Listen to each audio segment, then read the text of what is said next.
4 deadly phrases that destroy relationships faster than you can say goodbye. You think you know what kills love? Think again. These innocent-looking words are relationship assassins in disguise, lurking in everyday conversations. I've witnessed marriages crumble because of these exact phrases. Sarah thought she was just being honest when she said it. 3 years of marriage destroyed in 30 seconds. Friends, write in the comments where you're watching us from, and hit like if you want to discover what's most unexpected. The first killer phrase sounds helpful, but acts like poison. You always do this. Seems normal, right? Dead wrong. This phrase doesn't describe behavior.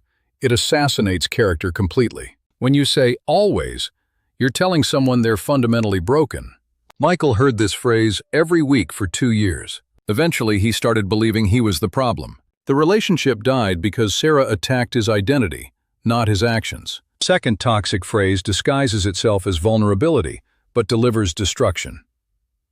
You make me feel sounds emotional and open, absolutely lethal. This phrase removes all personal responsibility from your emotional reactions. You're basically saying your partner controls your internal emotional universe. Lisa used this phrase constantly with her boyfriend Jake. You make me feel stupid, angry, worthless, became her daily mantra. Jake felt like he was walking through an emotional minefield. He couldn't breathe without accidentally triggering her emotional bombs. Healthy people own their emotions instead of weaponizing them. Third phrase sounds like problem solving, but actually creates bigger disasters.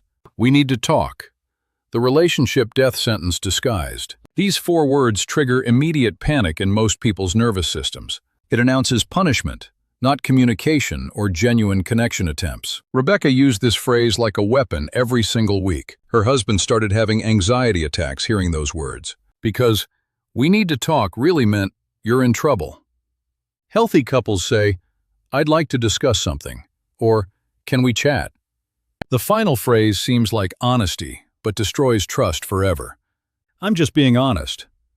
The ultimate relationship destroyer in disguise. This phrase gives people permission to be cruel without consequences. Honesty without kindness is just socially acceptable cruelty in action. David used this phrase to justify every hurtful comment imaginable. Your cooking sucks, but I'm just being honest about it. You've gained weight, but I'm just being honest with you. He destroyed her self-esteem while claiming moral high ground. Real honesty includes timing, kindness, and genuine care for impact. These phrases work because they sound reasonable to outside observers, but they're emotional abuse disguised as normal relationship communication patterns. The scariest part? Most people use them without realizing the damage. Emma used all 4 phrases regularly, wondering why relationships failed. She thought she was being direct, honest, and emotionally open. Instead, she was systematically destroying every connection she attempted to build. Recognition is the first step toward changing these destructive patterns completely. Replace "you always" with "I noticed this specific thing happened." Switch "you make me feel" to "I feel this when this happens." Change "we need to talk" to "I'd love your thoughts on something." Transform "I'm just being honest" into "I care, so I'm sharing this." Your words can either build bridges or burn them to ashes. Choose connection over correction, understanding over being right about everything. The relationships you save might be the most important ones you have.